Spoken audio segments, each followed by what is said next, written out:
What if I told you the next revolutionary device won't have a screen? That OpenAI just made its biggest move ever, dropping $6.5 billion to build something so bold, so ambitious, it might make your smartphone feel like a relic. And at the center of it all, two icons, Sam Altman and Jony Ive, the designer behind the iPhone, teaming up to create what they call a third core device. No screen, no glasses, no wearable. Just intelligence that lives with you. Think it's just hype? Wait till you hear their rollout plans. 100 million devices out of the gate. That's iPhone level scale, but faster. Why now? What's different this time? And how are they planning to avoid the same fate as the Humane Pin and Rabbit R1? Today's episode pulls back the curtain on the secret meetings, bold design moves, and what this means for the future of tech. And for you. So here's the deal. Don't just listen to the headlines. Stick with us till the end and discover the strategy, the risks, and the vision that might just replace your phone without you even realizing it. Hit play. Let's decode the future. All right, let's jump straight into something absolutely huge that's been bubbling in the tech world. We're talking about a development that could fundamentally reshape how we interact with technology itself. Imagine a world where your most powerful AI companion isn't glued to a screen, but something entirely new, seamlessly integrated into your life. The headlines have been buzzing about a staggering acquisition and, well, a bold vision for a device unlike anything we've seen.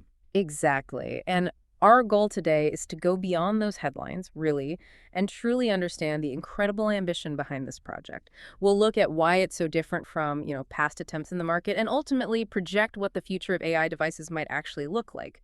The aim is to give you a crystal clear understanding of why this is such a pivotal moment and, maybe more importantly, what it could mean for your daily interactions with technology. So the big news that just rocked the tech world was OpenAI's largest acquisition ever. We're talking a massive $6.5 billion all-stock deal for a hardware startup simply called I.O., $6.5 billion. But it's not just the price tag that's grabbing attention. The plan is apparently to ship an unprecedented 100 million units of their new device right out of the gate. When you hear a number like that, what's your first thought? Well, what's truly fascinating here isn't just the sheer scale, but the powerhouse duo at the helm. We're witnessing Sam Altman, the visionary behind OpenAI, joining forces with Jony Ive, arguably the most iconic designer of our generation, right? The mind behind the iPhone, iPad, all those Apple landmarks. Yeah, the legend himself. Exactly. And their collaboration actually began 2 years ago. It was rooted in the shared curiosity about how AI could break free from traditional interfaces. I've had just left Apple, formed a love from, that studio described as the densest collection of design talent anywhere. And their conversations quickly escalated from just talking concepts to, well, this monumental project. And to make this grand vision a reality, they didn't just bolt some new tech onto an existing product, did they? They clearly saw the need for a completely blank slate, a fresh start. So exactly 1 year ago, Jony Ive founded I.O., bringing in some legendary former Apple luminaries, Scott Cannon, Evans Hankey, Tang Tan. These aren't just names. No, these are the people who shape the physical experience of modern tech history. Right. And that decision to build from the ground up, it just speaks volumes. Jony Ive apparently told OpenAI staff recently that this project marks a new design movement for him. He even called his collaboration with Altman profound. Wow. From someone who works so closely with Steve Jobs. Precisely. Someone who famously talked about the spiritual connection users have with his creations. That's not hyperbole. This isn't just another gadget for them. It's being presented as a fundamental reimagining of our relationship with technology. Okay, so if it's a whole new design movement, what is this mysterious device? Give us the juicy details. Leaky info, I think, from an internal OpenAI meeting described it as completely screen-free, pocket-sized. Yeah. Contextually aware. Yeah, and Sam Altman himself envisions it as an AI companion that just is, aware of its surroundings, fitting discreetly in your pocket, or maybe sitting unobtrusively on your desk. Which raises the question, where does something like that fit? We're already swimming in phones and laptops. Well, Altman's categorizing it boldly. He calls it a third core device, right alongside your MacBook Pro and your iPhone. That implies an entirely new category of essential technology. As fundamental as the devices you already feel you can't live without, that's an incredibly ambitious claim, considering how ingrained our current tech habits are. And here's where it gets really interesting for me. What it is not. In that same meeting, Altman apparently made it crystal clear This isn't a smartphone replacement. It's not smart glasses. Yeah. And it's definitely not going to be a wearable in the traditional sense. Yeah, it seems Jony Ive had, let's say, zero interest in creating something people would have to wear on their bodies all the time, especially after the very public struggles of some recent devices in that space. Like the Humane pin, perhaps. We'll get to that. But the core philosophy here is actually quite profound. Both Altman and Ive seem to want to help us, wean ourselves from screens. Their aim is to create smoother, more natural interactions, free us from constantly reaching for a phone or opening a laptop every single time we want to engage with AI. Like Jony Ive said, the tools we use now are basically decades old. Exactly. He put it as, the tools we are currently using to connect us to the incredible technology are outdated, decades old. He thinks it's just common sense to believe there's something beyond these legacy products. Okay, so a device designed to break us from screens. The ambition must be staggering. What's the rollout plan look like? Well, Altman is targeting shipping 100 million of these devices faster than any company has delivered that many of anything before. 100 million. Fast. How fast are we talking? To put that into perspective, it took the iPhone about 2.5 years to hit that 100 million unit mark. Altman is essentially saying they want to break every record in consumer electronics history right out of the gate. That's wild. And the timeline they're working with is incredibly aggressive. Mass production expected to begin in 2027, with a potential launch maybe late 2026. That gives them roughly 2 years from concept to shipping millions worldwide. Wow. Altman reportedly told OpenAI employees, this project represents the chance to do the biggest thing we've ever done as a company. That's a huge amount of pressure to deliver, especially for what is essentially a new hardware company. One thing that immediately strikes me about all this is the secrecy. It's been locked down tight. Information has been incredibly hard to come by, apparently because they're worried competitors might try to copy it before release. What does that level of intense confidentiality suggest to you? It suggests they believe they have something truly unique, maybe even paradigm shifting. And if we connect this to the broader picture, it's crucial to understand the turbulent landscape they're stepping into, the current AI device market. Well, it's been marked by massive hype, but very few runaway successes. Oh, yeah. We've certainly seen some very public faceplants, haven't we? The Humane AI pin, for example. Huge hype, but then, oof. Yeah, a textbook case of overpromising and underdelivering. It was plagued by severe performance issues, poor battery life, spotty connectivity.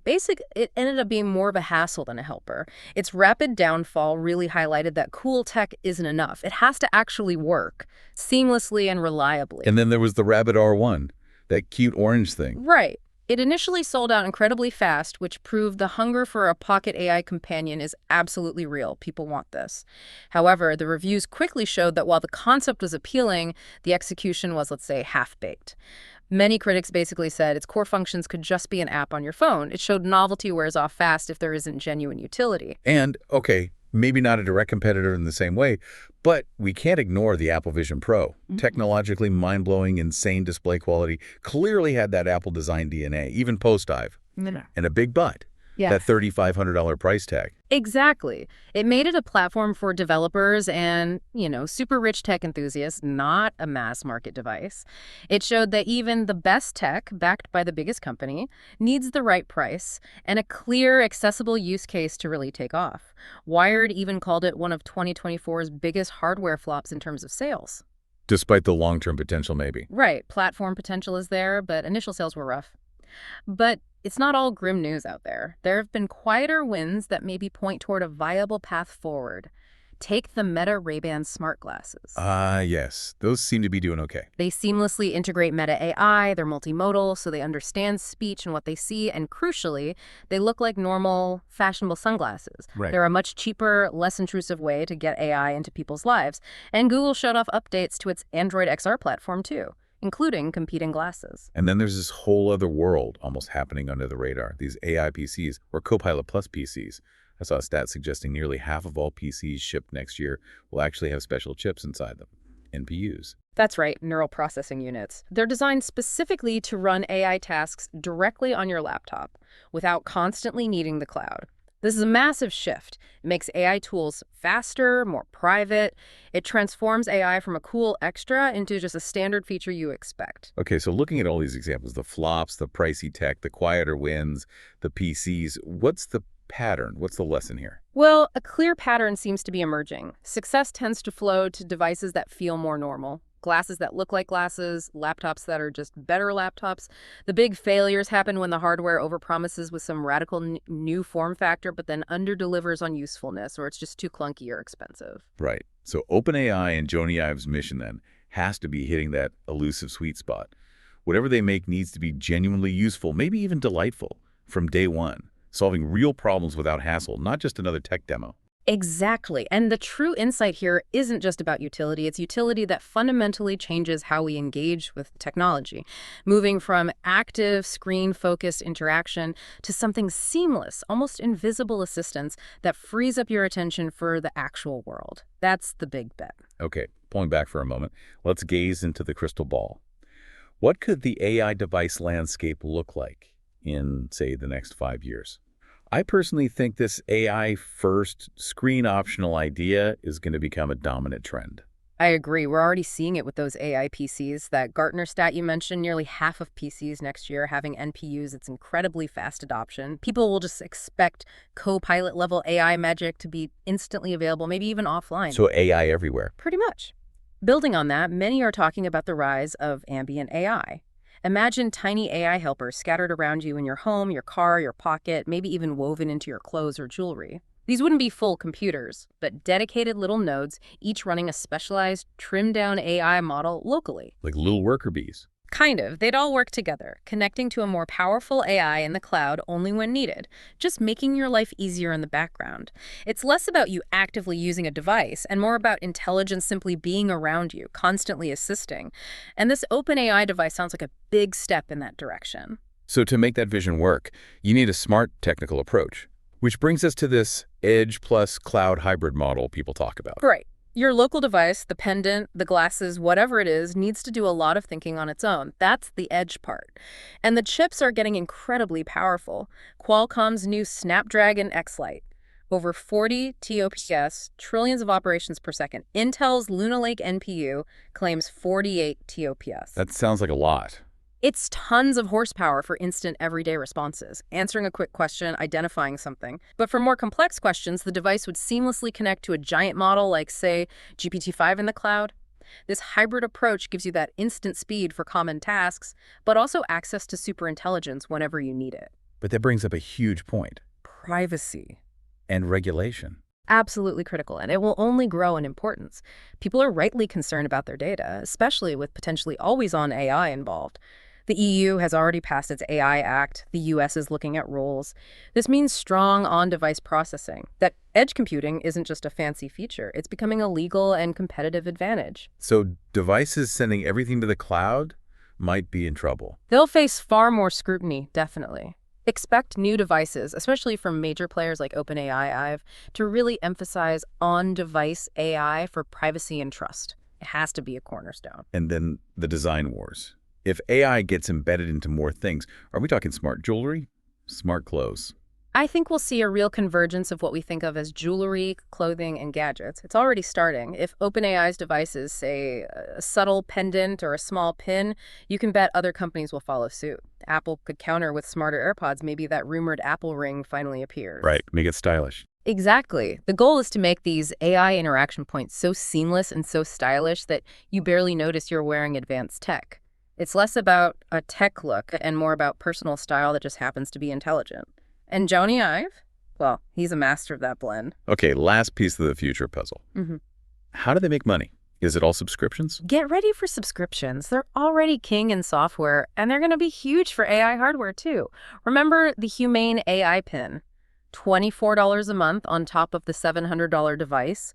Rabbit R1 had a free trial. OpenAI already has ChatGPT Plus. It's very likely new hardware, including whatever Ive designs, will have some baseline AI usage bundled in. Like a certain number of questions per month. Yeah, or tokens or queries with upsells to pro tiers for more power, more features, unlimited access. The device itself might even be sold at a lower profit margin, maybe even a loss leader, just to get you into their subscription ecosystem. It's the console model, essentially. Okay, so summing up that future outlook for AI devices, you need three things. One, local speed fast, on-device AI. Two, cloud scale IQ, tapping into the big brain in the cloud. And three, fashion-grade wearability. It has to look good, feel good, fit into life. And what's truly compelling is how those three pillars seem to align perfectly with what this partnership brings. Sam Altman and OpenAI deliver the model know-how, the cloud infrastructure. Jony Ive brings the unparalleled design prowess, the aesthetic focus, the deep understanding of user experience. It's like they've identified the exact target, and now they're building the most precise arrow imaginable to hit it. Which brings us back to why this specific partnership could just rewrite the whole playbook. Jony Ive himself has publicly and pretty pointedly called out the shortcomings of earlier products like Humane and Rabbit. He has. He basically said you can't just slap a GPT-like interface onto a cool-looking badge or quirky box and expect success.